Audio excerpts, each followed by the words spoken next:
These next 2 rounds will be a double header of round 3 of Swiss here for day number 1, and we're ready with one of those matches on the stage. So let's go ahead and take a look over there and introduce our 2 players that will be competing in this next matchup.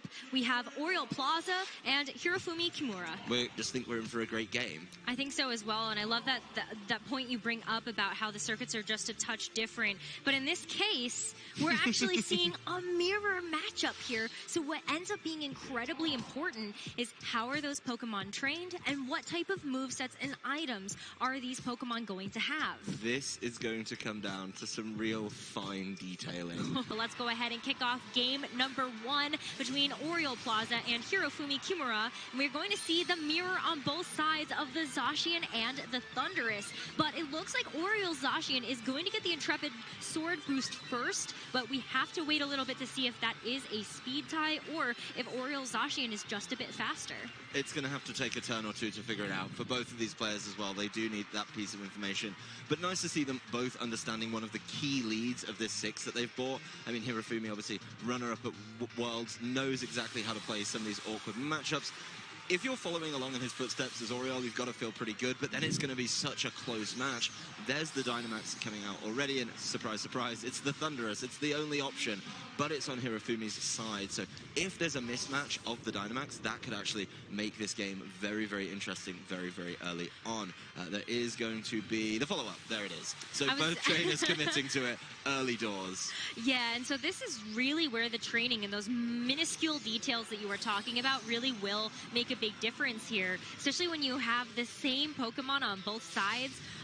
How are they trained? Is the Zacian a little bit more attack focused? Maybe the Thunderous as well, as we are going to start to see the Behemoth Blade first coming out from Oriol, and that will be into the Thunderous, and so that will be a hefty chunk of damage there as that brings it down pretty low. Yeah, that's what happens when you Dynamax it. You're going to be taking extra damage, and guess what? Hirofumi is going to go for the exact same play as well. He knows that that's a Dynamax candidate and immediately hits it for a lot of damage. Knockout. Yeah, that's a slight difference. A critical hit, getting the knockout. That's a big deal here because that is just the Dynamax completely removed from the equation here for Oriol.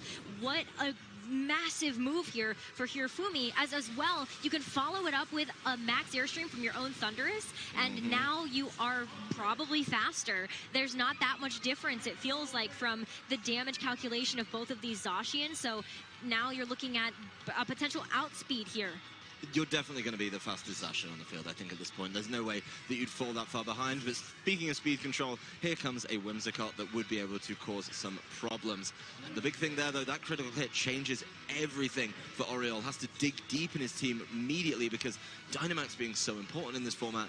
I'm going to call that a 0-turn Dynamax. No max move coming out from Oriol's side of the field, no max airstream, no nothing, is going to be putting himself at a severe disadvantage. Of course, at the moment, it's a speed disadvantage. Whimsicott can balance that up with a potential Tailwind, but is there something else you want to try and play around early doors? Well, the Tailwind feels so necessary here because you have to keep up the pace with the Thunderous, and if you're not able to knock it out now, because we will see actually the Behemoth Blade still once again.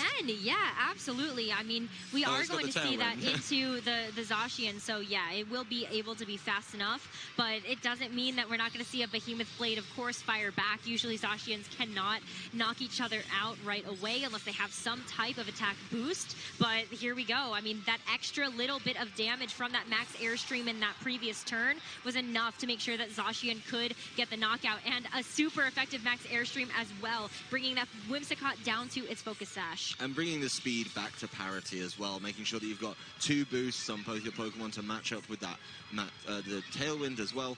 It's a bit slower, but it still seems to work out very, very nicely. And the big thing for me there, Oriol wasn't really able to, you know, capitalize on the fact he did set up a speed boost immediately, and he did get one set up with a Tailwind. Yes, his Zacian went first, but then it targeted down the other Zacian, didn't pick up that knockout on Thunderous, and from there, I think it started to lose a little bit of pace. Of course, if you do want speedy Pokemon, you do have to look at something like the Shadow Rider Calyrex. That is going to be very, very fast, and honestly, could tidy up this board position from Hirofumi, pick up those boosts, and once those boosts get going, there could be a massive problem on Hirofumi's hands. So even though he's in a 4-2 Pokemon advantage, I don't think he's necessarily completely out of it. This is a fast end game sweeping position, and this switch maybe just to deny a potential boost nice and early on. Yeah, we're actually going to see the Thunderous not utilize its final turn of max, and there's the quick attack just to be able to secure that final bit of HP on Oriol's Whimsicott. So now it is just the Calyrex to be able to shore up this first game if possible, and we will see that the Whimsicott on Hirofumi's side is also carrying a Focus Sash. So while you did get the knockout onto the Zacian, you're also going to be able to see what else Hirofumi may have in the back, and if it ends up being that Calyrex as well, that's a really quick Pokemon that if you have Tailwind too, then you're going to be able to make that happen. But in fact, it's going to be the Incineroar. The Incineroar, a pretty good selection here. The Incineroar it is quite good. Being able to do massive damage to a Shadow Rider Calyrex. Oh, nice little piece of information for later. Maybe relevant against something like the Gastrodon. Don't think it's so relevant here. But the big thing here is what can stop that Calyrex sweeping through the end of the game. Of course, the Thunderous is very, very low. Even if you brought it in next to the Whimsicott, you may be able to kind of, try and get it faster, but it's still not going to catch up with the Shadow Rider Calyrex, and then you'd just be giving over Grenade boosts. The big thing about that turn, you only gave over one Grenade boost, makes it very, very comfortable. No danger of knocking out the Incineroar there. Yes, you do pick up the Whimsicott, but nothing that we saw from Incineroar so far is suggesting to me that it's not going to be able to deal with this, and we know the Shadow Rider Calyrex does not have the options to hold on, as Insurance just tidies up the game. Yeah, I mean, the fact that Astral Barrage, of course, you're not seeing enough of a boost onto the Shadow Rider Calyrex to be able to get the knockout, then yeah, that's a big reveal, though, as well to Oriol, that there is a Dark-type attack on that Incineroar, and so that's some knowledge you're going to need going into the second game. All the Incineroar needed to do was take that Astral Barrage, and it does that very, very comfortably, even after a Grenade boost. So just being able to bring that in and say, you know what, this is my endgame position, you can attack me, and I will get the knockout. Nice and easy, sending us into game number 2. There we go. Hirofumi reveals on his side, and you can already see, thanks to the spectator menu, that it's going to be the same for Oriol Plaza as well. So it looks like we could be in for a nice early run back, if you will. But then, once again, the Zacian continually going first on Oriol's side. That may be something he needs to capitalize on a little bit more. Of course, the big factor here that could change the game, let's not be, too polite about it. If he doesn't get critical hit, it's a whole new ball game. Yeah, absolutely. That's definitely what I'm looking forward to, as we see that there is already going to be a Dynamax. It's going to be Hirofumi once again Dynamaxing that Thunderous, but it's a matter of time before we find out if Oriol's decided to do the same. It would make a lot of sense, just knowing that most of the time when you bring the Thunderous into a game, that is going to be your Dynamax of choice, just because of how much pressure it can put onto an opponent, and also knowing that you might get a chance to get some type of Defiant boost if that is what you have on your Thunderous. The big thing for Oriol is that Thunderous needs to stick around for more than one turn, and now you've Dynamaxed it. I don't see a world where it gets knocked out again, unless, of course, Hirofumi double targets it and realizes what a big impact he had being able to take that out so early on. But there is a world where the Thunderous is still going to be able to cause some problems. We're going to run the turn back so far. Let's see if we go 4 for 4 on how this one played out. As we've already got a difference, there is the different targeting the Zacian into the Zacian there, bringing it very, very low indeed. But here we go for Hirofumi. Let's see where his targeting goes and if he's made an adjustment there as well. He has, as it goes over into the opposing Zacian, but it gets a clean one-hit knockout, being able to show that maybe he's a little bit slower in exchange for something else. The Thunderers are both on the field at full health as well, and a Max Airstream comes through from Hirofumi's first. So he's been winning that speed tie, while Oriol's been winning the Zacian speed tie. Now it's up to Oriol's Thunderous to show us what it can do. There's the Max Airstream, and looking at the targeting from earlier, it's going to go into that Zacian. Both of those are gone from the field, and both Thunderous have set up a Max Airstream. They've got a speed boost, and of course, no partner taking advantage of that. It does mean that the only difference right now is the damage put down on the Thunderous. Yeah, and the Thunderous as well, you can see that Oriol's is actually going to be the life orb. We've seen that chip damage come through at the end of every move, and we still see Hirofumi's Thunderous at full health. So that does kind of give away that it's not the life orb, at least, and so maybe it has traded a bit of that extra damage for something that might be a bit more survivable for this Thunderous, as we now see what is going to replace both of those Zacians on the field. Yeah, we're finally getting away from the game number 1 run back really far, with trainers bringing in completely different Pokemon. Oriol showing off that Calyrex Shadow Rider, and then of course the Whimsicott for Hirofumi. So certainly playing out the end game a little bit differently. But the big thing right now is Hirofumi has two options that can really control the speed, right? He's going to be able to try and set something up by setting up a tailwind potentially, and of course landing more max airstreams. The only speed control on Oriol's side is going to be those consistent max airstreams. So after this tailwind, Hirofumi definitely going to be going first on the Thunderous as Max Lightning comes through onto the opposing Thunderous and does a decent amount, I'd say, but not threatening the knockout. Yeah, it's still just a nice chunk of damage, though, to really make sure that that Thunderous is going to be within knockout range of potentially what might be in the back. But a Thunderous going for a Max Lightning right on top of that, too. It's going to take Hirofumi's Thunderous to half HP and the Astral Barrage as well, just to make sure you get some damage in. It's not going to be enough to clean up the Thunderous, but it does bring that Whimsicott back down to its Focus Sash. Bringing that Whimsicott down, not getting a knockout there, I think, is pretty slowing for Oriol, right? Not getting either knockout there. I think the Focus Sash is absolutely huge, because now Hirofumi is comfortably the fastest thing on the field and is going to be able to you know, throw out a couple of options, if you will, from his Whimsicott. The Whimsicott has one more turn, essentially, to try and freely get something done, and what it does is going to be absolutely essential. You've got to make sure that your targeting and move choice is correct and very, very impactful, because you're giving up a Grimnay boost at the end of this turn. So if you're going to give that up, make sure it's worth it. This Thunderous is getting exceptionally low on Hirofumi's side as well, as Oriol has decided that his has not done any work. So another game where these trainers understand that if Thunderous can't do anything, you've got to get it out. And big thing, can you get it in to be valuable speed-wise? Whimsicott is very important here. Yep, so Whimsicott's going to end up taking this Max Lightning instead. So because it's not very effective, you can see that Whimsicott is going to hang on quite easily as Hirofumi reveals that it has Moonblast. And so going into the Calyrex, it's another critical hit. Oriol being on the receiving end of another one in this second game. But on the comeback, you have the Thunderous and the Whimsicott double knockout. That is a +2 boost here for the Shadow Rider Calyrex. And just like that, Hirofumi is down to his final Pokemon in this game too. And of course, that Grimnay means anything, I think, coming in, because it's single target, is going to be pretty readily knocked out, of course, by that Shadow Rider Calyrex. So a lot of work to do for the Incineroar. I don't know if Incineroar can take this 3v1. Of course, it is going to be looking at something like the Shadow Rider Calyrex. Does land an Intimidate, which is completely useless on either of these Pokemon. It is in the air, which isn't going to be completely relevant here either. So I think Hirofumi may be going a bit slow and getting a little bit punished by that Whimsicott switch in. So trying to tidy up the Thunderous felt very, very aggressive there. Even with the Tailwind, you know, set up earlier, Hirofumi's Incineroar is going to be going much, much slower as double Grimnay boost. Calyrex throws down the Astral Barrage into the Incineroar, and it's a clean one-hit knockout. Pops the air balloon too. Yeah, that's unfortunate. It pops that party just a little bit, but that does mean that we are now tied up in this series.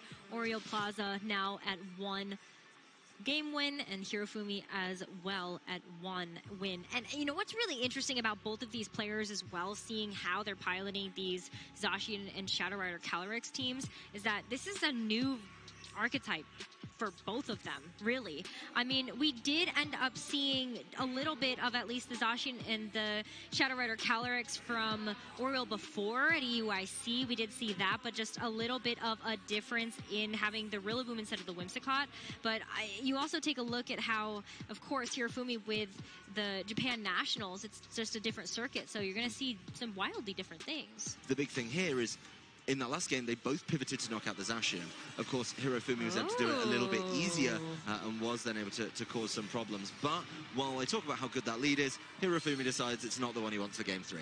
No, the change here is the Whimsicott now taking that Thunderous's place. And we're just going to go ahead and see some of these abilities go off and then see kind of where we go from there. The fact that we see the Tailwind and the Moonblast from the Whimsicott, you have nice damage options available to you, but it really is about the support that the Whimsicott's going to provide. That Whimsicott can do so much to help out depending on its moveset as well. But the Zacian being able to potentially move first, you know, there's no easy way, or no immediate way rather, compared to Prankster to set up a speed boost. So you have to go through the motions of setting up your max airstream to keep your Zacian going faster as well. Hirofumi could easily deal with that opposing Zacian, as we saw in the last game. Didn't require a critical hit obviously it's going slower. That training's got to go somewhere, and you imagine it's going right into the attack there, being able to knock this out. Both trainers respecting that, you know, you don't want to bring your Incineroar early doors, you don't want to hand over a Defiant boost, so being able to capitalize on that by keeping your Intrepid Sword for once, which is pretty rare in the modern format, you know, being able to keep that around and capitalize on it is absolutely huge. But again, Hirofumi cannot ignore this Thunderous for too long, or it will continue to cause problems. Ooh. The Zacian going for the Protect here, really, really big. Hirofumi's targeting could be big. Oh, well, the Charm, yeah, that's going to be a big reveal there for the Whimsicott. The Protect, of course, going to keep that Zacian safe, but we will end up seeing Hirofumi's Zacian now get a chance to attack into Oriol's Thunderous, and that will be at least a survival this time around. No critical hit, but that does mean that Thunderous can fire back with a max airstream. And there's a really important note here, too, is because we didn't see the Tailwind either, that does give a little bit more, maybe advantage going over to Oriol, because now you have that max airstream boost, and that Zacian, because it protected, didn't take any damage, and it's still going to be able to move quickly because you get that boost through the Protect. Well, the max airstream boost as well forces Hirofumi's hand a little bit, right? If you want to keep up in speed and what's been so important in both games, you got a Tailwind, but that means you're not landing the Charm and the Zacian. So I really like that Protect from in there, kind of saying, you know what, I think you may be trying to catch my Zacian out here. I mean, it got hit last game, so it makes sense to protect it there. And then Hirofumi going into it had no real other options, though, apart from that Tailwind, which we finally see. Of course, the Zacian now landing the Behemoth Blade very, very nicely, being able to knock out one of these Pokemon. It's going back into the Zacian, and it is, of course, confirming that it's an easy knockout and a difference in training that is so important. But the Thunderous is going to be able to set up another max airstream. Now it's going to be keeping up, essentially, with that Tailwind, and these Tailwind turns are going to be really, really important. Hirofumi is going to have to probably bring something in to maybe try and keep the speed advantage. His own Thunderous would feel really, really good here, especially because, you know, another max airstream, while he's in the Tailwind, he's certainly going to be able to pick up this Thunderous, which an easy Behemoth Blade here deals with that, and then his own Thunderous could kind of run through the rest of the game. Yeah, that +2 max airstream boost isn't going to quite be enough, at least for Oriol to keep up, but when you've got Whimsicott in the back, then you can set a Tailwind of your own, and that does mean that the Thunderous can get off one final turn of Dynamax, if that is what Oriol decides to do. Well, Oriol's in a great position here because he can immediately match the Tailwind, then his Thunderous is guaranteed going first because of those max airstream boosts, able to put down a good chunk of damage. I don't know where you put it here. That's the big question, is, you know, you're not really hitting anything for super effective damage, but whatever you're worried about in the later game is going to be the Pokemon you want to chunk. And I would imagine something like that Thunderous on Hirofumi's side has got to be something you consider, because then you could start to pick it up a little bit easier with something like the Shadow Radicalirex that he's been bringing in the back so consistently. Of course, the Zacian struggles a little bit, you know, in some of these situations, but, you know, what are you going to do? Are you just going to throw max airstreams out from Hirofumi's side and try and match up that speed? Because, of course, when the Thunderous goes down, then your max airstream booster there, you've got a little bit more of Tailwind. You could capitalize in that turn, but there's very small and narrow windows where you're going to be the fastest Pokemon on the field. Unsurprisingly, there's the Dynamax, though. Yeah, I mean, that's just kind of what you have to do here, but it really depends on what Hirofumi thinks is in the back for Oriol. Like, if it ends up being that Shadow Rider Calyrex, as we've seen in our previous games, then you definitely need to worry a bit more about how these speeds are going to interact, because Oriol ended up getting that later Tailwind, then you are going to have that stick around for just a bit longer. The Max Lightning as well, just going into Hirofumi's Thunderous to get a bit more damage. At least you're seeing those 3 turns of Dynamax here from Oriol's Thunderous pay off, as the Behemoth Blade from Hirofumi's Zacian, that should be enough to get a big knockout onto the Thunderous. But I feel like you did what you wanted to do with the Thunderous here for Oriol. Absolutely okay with that. You managed to get some good damage down onto the opposing side of the field with it, including some knockouts as well, but then you're feeling really, really good, and you got it set up. Of course, Hirofumi now in that position starts setting up those max airstreams. Whimsicott down to the Focus Sash once again. We know quite a bit about these 6s from both of these trainers, and it's really going to come down to, once again, what is the last Pokemon in the back for each of these trainers? If it's that Shadow Rider Calyrex into the Incineroar matchup, that could be why Hirofumi targeted down that opposing Thunderous last turn, just to make sure Oriol reveals the Shadow Rider Calyrex, and we're going to wait for it from Hirofumi because he still has 2 Pokemon on the field. He does. I mean, you're really hoping, I think, if you're Oriol, that you're going to make a knockout, get one of the boosts, and just kind of keep going from there. Whimsicott still hasn't turned here, but we did see a quick attack from field from Hirofumi.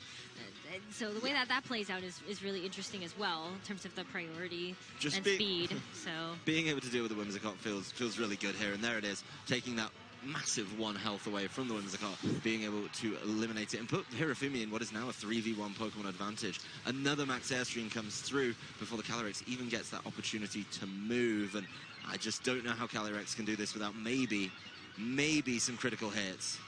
It's going to be a whole ask here. Astral Barrage lands, no knockouts. I think this one is wrapped up for Hirofumi Kimura.